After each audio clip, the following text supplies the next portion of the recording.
तो दोस्तों last episode के एंड में हमने देखा था कि जब शी हाओ मेडिकल सिटी में इंग्रेडिएंट्स ढूंढ रहा था तब उस पर वहाँ के एक सुप्रीम एल्डर ने अटैक कर दिया था, लेकिन वो बड़ी ही आसानी से उनके अटैक को डिस्ट्रॉय कर देता है, जिसके बाद वो सुप्रीम एल्डर वहाँ से डर के भाग जाता है। इसके बाद शी हाओ अपनी टीम से मिलता है जो उसे उनके साथ जो भी हुआ वो सब बताते हैं, लेकिन तभी वहाँ पर रूबी उनके खोए हुए इंग्रेडिएंट्स को लेकर पहुँच जाती है। इसके बाद शी हाओ अपना कल्टीवेशन करने बैठ जाता है और उसके टीम मेंबर्स उसे बाहर बैठकर प्रोटेक्ट करते हैं, लेकिन तभी वहाँ पर वो सीनियर अपनी स्टूडेंट्स के साथ आ जाता है और उन सब पर अटैक कर देता है, लेकिन शी हाओ अंदर बैठकर ही उस अटैक को डिस्ट्रॉय कर देता है और अपना लेवल अपग्रेड करके वहाँ से बाहर आ जाता है। फिर हमने देखा था कि उस मेडिकल सेट का वो सुप्रीम लीडर वहाँ पर आ जाता है। दोस्तों ये वही एल्डर है जो डर के पहले भाग गया था, लेकिन अब ये बहुत ही ज्यादा पावर के साथ वापस आया है क्योंकि उसकी लीडर उस डबल प्यूपिल गर्ल ने उसकी पावर उसे बढ़ाकर दे दी थी। अब दोस्तों इस एपिसोड की शुरुआत में शी हाओ उस सुप्रीम एल्डर से कहता है कि तुम तो वही हो ना जो मुझे मार्केट में मिले थे, लगता है अब तुम्हारे अंदर कॉन्फिडेंस आ गया है, तभी तुम यहाँ पर वापस मुझसे लड़ने आए हो। इसके बाद वो सुप्रीम एल्डर उससे कहता है कि मेडिकल सेंट को गॉड ऑफ मेडिसिन ने बनाया है, जिसका तुम जैसे लोग तो कुछ भी नहीं बिगाड़ सकते, इसलिए तुम अब चुपचाप से मेरे साथ चलो। अब शी हाओ ये सुनने के बाद सुप्रीम लीडर पर अटैक कर देता है, लेकिन इससे सुप्रीम लीडर को कुछ भी नहीं होता। ये देखकर शी हाओ और नाइन हेड चौंक जाते हैं। इसके बाद शी हाओ अपनी लाइन बीस टेक्निक का उस एल्डर पर इस्तेमाल करता है, लेकिन इससे भी उसे कुछ भी फर्क नहीं पड़ता। ये देखकर शी हाओ समझ जाता है कि कोई ताकतवर बंदा इसके पीछे है जिसने इसे पावर देकर यहाँ भेजा है। इसके बाद शी हाओ हुओलिंगर और रूबी को वहाँ से जाने के लिए कहता है ताकि उनको कोई भी नुकसान ना हो, लेकिन वो दोनों ही शी हाओ की बात को ना सुनते हुए उसका साथ देने के लिए और लड़ने के लिए बोलते हैं। इसके बाद शी हाओ अपनी गोस्ट वाली स्वॉर्ड को बाहर निकाल लेता है और उससे मल्टीपल स्पिरिट स्वॉर्ड बनाकर उस सुप्रीम लीडर पर अटैक कर देता है, लेकिन वो डबल प्यूपिल गर्ल उस सुप्रीम लीडर को बचा लेती है और एक रास्ता बनाकर शी हाओ को अपने पास आने के लिए कहती है, जिसको देखकर हुओलिंगर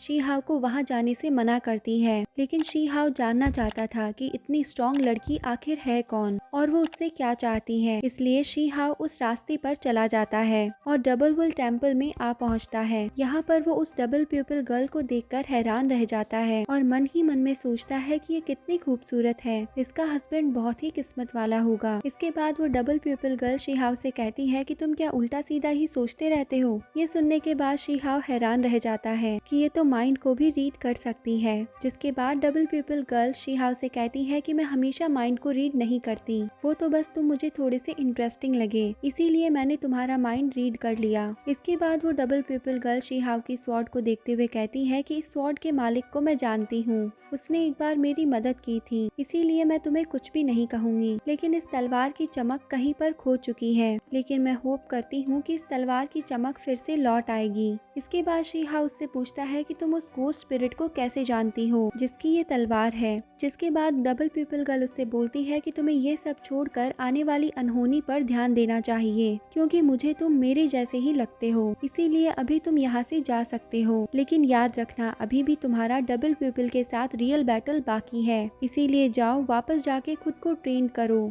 फिर हम माउंट गुलाव में किसी की आवाज सुनते हैं जो डबल प्यूपिल गर्ल की जिंदा होने वाली बात को सुनकर अपनी किसी सैनिक से कहती है कि उसे वापस यहाँ पर बुला लो, क्योंकि वो मेरी स्टेप डॉटर है। और क्या हो गया अगर हमने पहले उसे अपने परिवार से अलग कर दिया था, पर अब हमें उसे वापस बुलाना होगा ताकि वो हमारे प्लान में बाधा न डाल सके। ये सुनने के बाद डबल प्यूपिल को सैनिक मैसेज भेज देता है, जिसे जाते हुए एक लड़का देख लेता है। इसके बाद हम शी हाओ के पेरेंट्स को वहाँ पर देखते हैं, जिनको वो लड़का मॉम डैड कहकर बोलता है कि ये ऊपर क्या हो रहा है, जिस पर शी हाओ की मॉम उस लड़के को बताती है कि ये डिवाइन शील है जो सिर्फ वर्ल्ड रूलर को ही मिलती है। तो ये बात सुनकर वो लड़का शी हाओ की मॉम से कहता है कि तो फिर एक दिन मैं भी वर्ल्ड रूलर जरूर बनूंगा। इधर शी हाओ हुओलिंगर और रूबी के पास आकर उस एल्डर पर फिर से अटैक कर देता है, क्योंकि डबल प्यूपिल ने अब उस एल्डर पे से अपनी स्पेल्स को हटा लिया था। इसके बाद वो सुप्रीम लीडर शी हाओ से माफी मांगता है और कहता है कि अगर आप मुझे माफ कर देंगे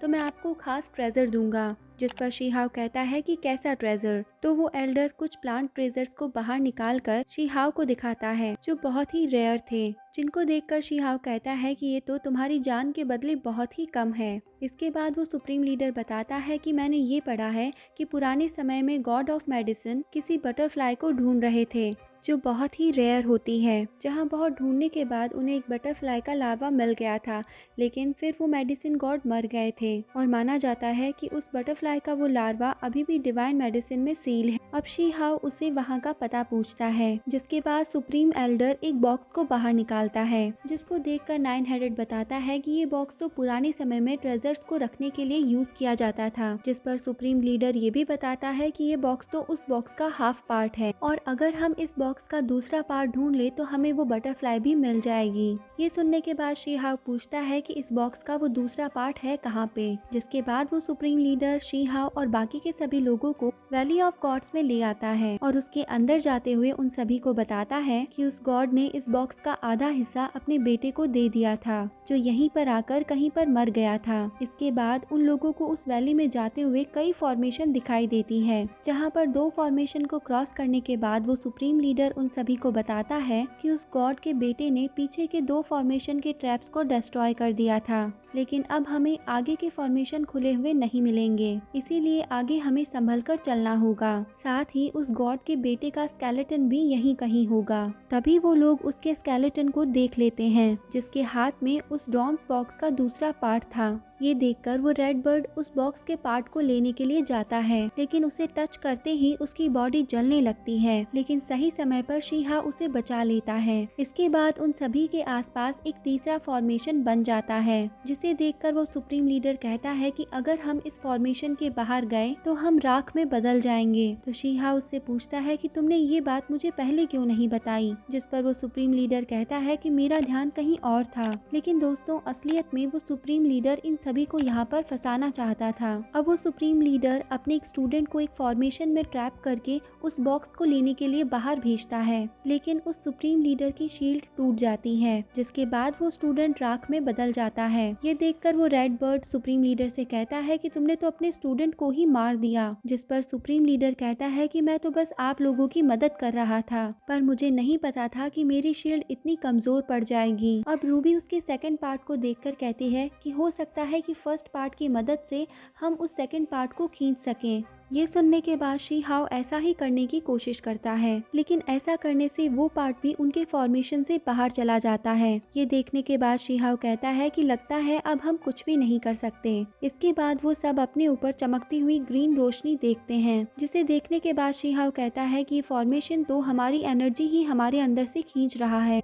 तो वो एल्डर बताता है कि ऐसा इसलिए हो रहा है क्योंकि ये दोनों बॉक्सेस जुड़ चुके हैं और इसकी वजह से अब सारे ट्रैप्स एक्टिवेट हो चुके हैं। ये सुनने के बाद रेड बर्ड उस एल्डर पर चिल्लाता है और कहता है कि तुम ये बात हमें पहले नहीं बता सकते थे। उसी वक्त उन सभी पर वहाँ अलग अलग ट्रैप से अटैक होने लगते हैं, साथ ही वो शील्ड भी छोटी होने लगती है और उनके वहाँ से बाहर जाने का रास्ता भी ब्लॉक हो चुका था। तो दोस्तों, इसके आगे की स्टोरी में क्या होता है ये हम जानेंगे कल की वीडियो में। तब तक के लिए bye bye, take care and thank you.